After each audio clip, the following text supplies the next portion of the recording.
Hi, Harry. My name is Ellen, and I'll be doing this correction for you today. Glad to see that you purchased an essay correction set from us. So let's see what you're doing here with your IELTS, okay? All right, we got this bar chart here. Let's see what you wrote. The bar chart illustrates how much subscribers of telecommunication services pay 1 month on average by country. Overall, consumers spend more on internet and data services than mobile services in all 8 nations, and telecommunications spendings are the largest in Asia Pacific region, including Japan and Australia, followed by North America, i.e. United States and Canada, whereas European countries, including the UK, France, Italy, and Germany, spend the smallest. Okay, so you started off well. I liked it. But then here you really ran into some problems. Do you see this? Everything I've highlighted here is one sentence. It's too much information and it's way, way, way too long. So from a grammatical standpoint, it's just too long and you lose meaning. You cannot comprehend what you're talking about when you write a sentence that is this long. That's the first problem. The second problem is that this is your overview. And when you give us so much information, it stops being an overview and really feels more like a detailed paragraph. Okay? So those are a couple of things you need to know here. So let's talk a little bit about what a good sentence here would have been. Let's see. Overall, consumers spend more on internet and data services than mobile services in all 8 nations, and telecommunication spendings are the largest in Asia Pacific. Full stop. Or in the Asia Pacific region. Full stop. Everything else after this is unnecessary and it just creates confusion. So I would have left it out. Okay? Let's keep going. It is clear on the one hand, in Japan, monthly internet spending is the largest among others at 105, whereas the smallest, i.e. the UK, pays slightly more than 40. Japan also boasts its numerous, no, this is wrong. Its sizable expenditure on the mobile services, no, sizable expenditure on mobile services at $54, which is a bit larger than second place Canada at 53. Okay, you spent an entire paragraph talking about Japan and UK and Canada as I want to understand why though. You talked about Japan because it has the highest monthly internet and data. Let's see. And then UK you said was the smallest. That's true. Okay. Let me just see this. All right. So I'm also trying to figure out a little bit about this information. I don't actually believe that this is a chart maybe it is one you got from us, but it's not one that I'm particularly familiar with. Per internet subscriber, and this is per capita. I see. Okay. What I would have done here? I would have started by talking about the per capita number because this is related to everybody in the entire country. So I would have started off with that as like my header. This is how I would have organized it. And then I would have talked about those other two figures because in a way, it's kind of this blue one here is kind of your total because it's talking about the total number of citizens everywhere. And then the other two numbers, the green and the brown, or the green and the olive, are more specific. So that's probably how I would have organized it. The reason I'm telling you this is because I didn't love that you started with Japan here. I was trying to figure out why did you start with Japan? Wasn't really clear to me. And I also don't really love that, you have 8 countries here and you've really only focused on those 3. And you focused on them in terms of telecommunications. Let me see this here again. Yeah, I'm not really sure what you did here. I felt a little off to me. So rather than going into more detail about that, I want to continue and see what else you said here. Okay. On the other hand, apparently, the European countries invest less on telecommunication services on the whole compared to the rest of the world. Okay. For example, in Italy, where people spend the smallest, $44 and $16 on average paid for the internet and mobile services, respectively. Okay. In conclusion, the amount of the expenditure on remote communication tools varies from region to region, and as a whole, Asia Pacific countries invest the largest amount on those services. All right. So what's happening here is that I really feel like you have edited this too much. You really have not given us a lot of information here. You had 8 countries. You only, I think, mentioned 4. Well, a couple more than that.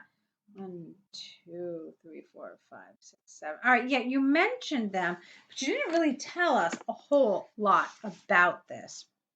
So, what I want you to become familiar with is how to group information. This is really important in IELTS, especially when you have a lot of information like this. You had 24 pieces of data here.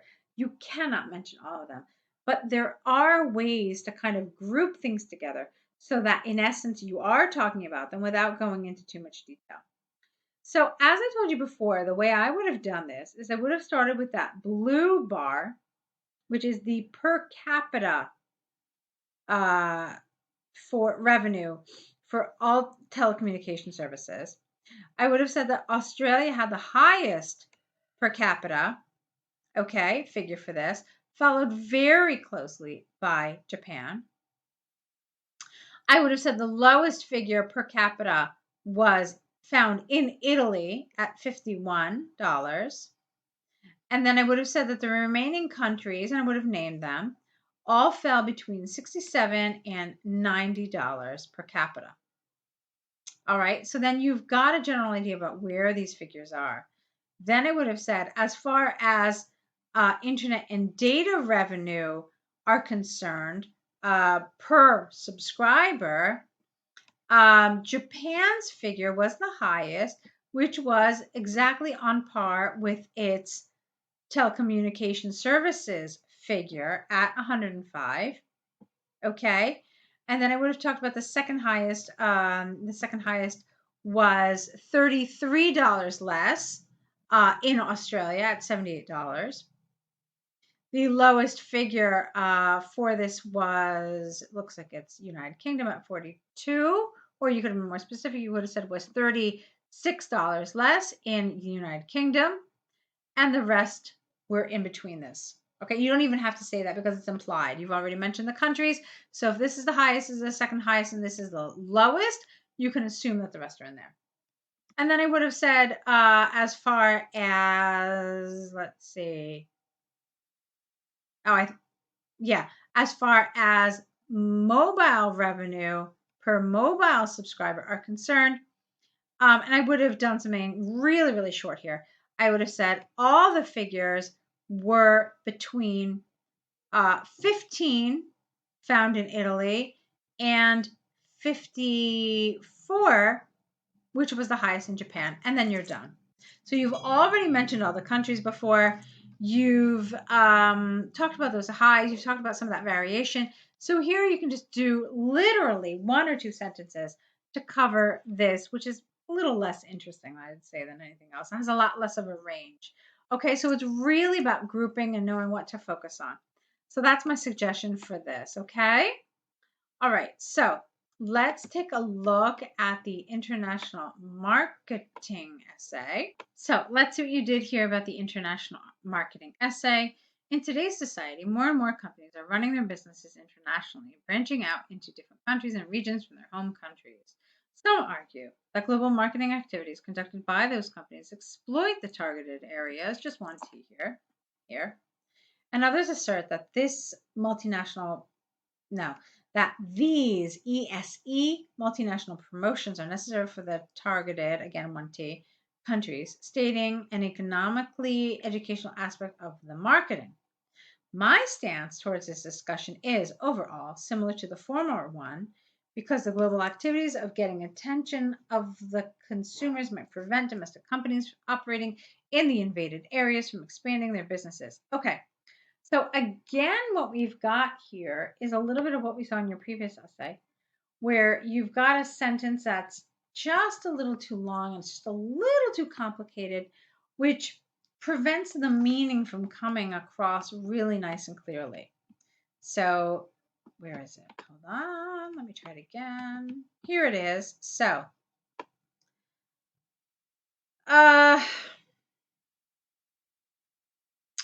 let's see. So they explored the targeted areas. All right. My stance towards this discussion is overall similar to the former because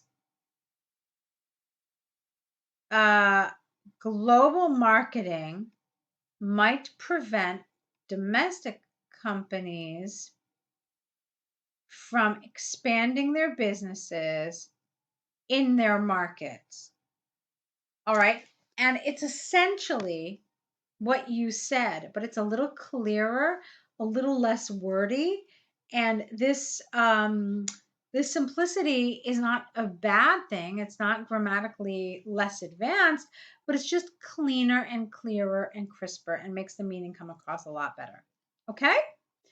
All right. So let's see. Without a doubt, several global enterprises, this is not right here for the likes of, get rid of it, such as Coca-Cola and Nike, are making national brands in the countries they enter suffer and thwart the prosperity of those countries. For instance, due to the stable prosperity of Coca-Cola in African countries, domestic corporations in Africa have not been able to gain traction among people there. This phenomenon is admittedly stopping, P-I-N-G, the rapid growth of the countries because most of the money the people in the region spend for getting beverages are, at the end of the day, absorbed in the huge company. As a result, few companies originating from Africa have been able to successfully increase their market share. Okay, you really have to be careful with something like this because it feels to me that you're talking more about globalization and international trade rather than international marketing, which is related, but it's not the same thing. And your examples and your development really sound like they are talking much, much more about globalization rather than international marketing. There is a difference, okay? So make sure you are aware of the difference and that you're developing appropriately. Indeed, it is pointed out that this type of promotion, which is carried out across borders, is essential from an educational point of view, as well as its cultural benefits of disseminating ideas and languages. All right, how? Why? Tell me. However, it can be said that this education scheme is unsustainable because the givers and receivers of promotions would continuously the same in the future. Would continuously what? Unclear. This is because powerful and global companies would keep investing. All right.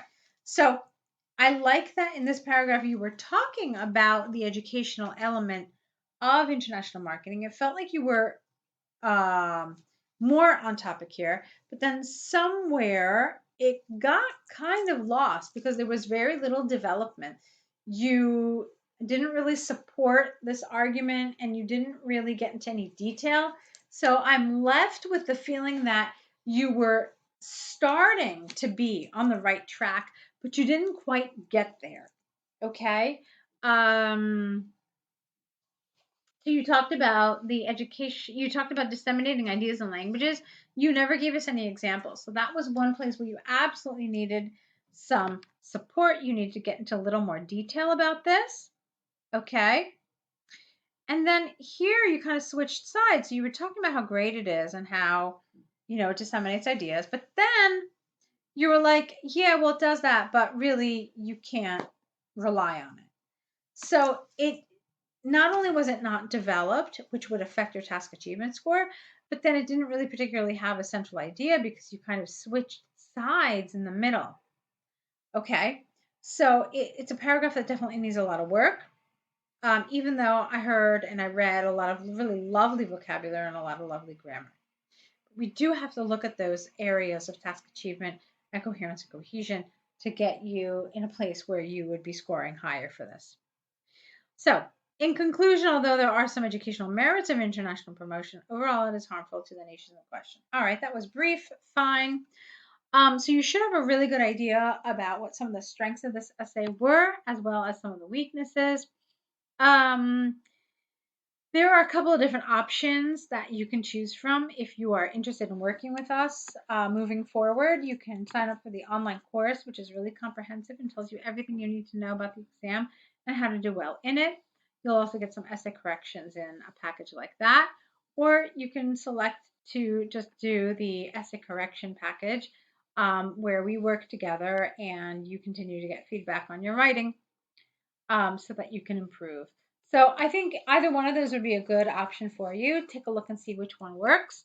And I really hope we can continue to work together. Okay, so hopefully we'll see more of your writing soon. Want to wish you lots and lots of luck.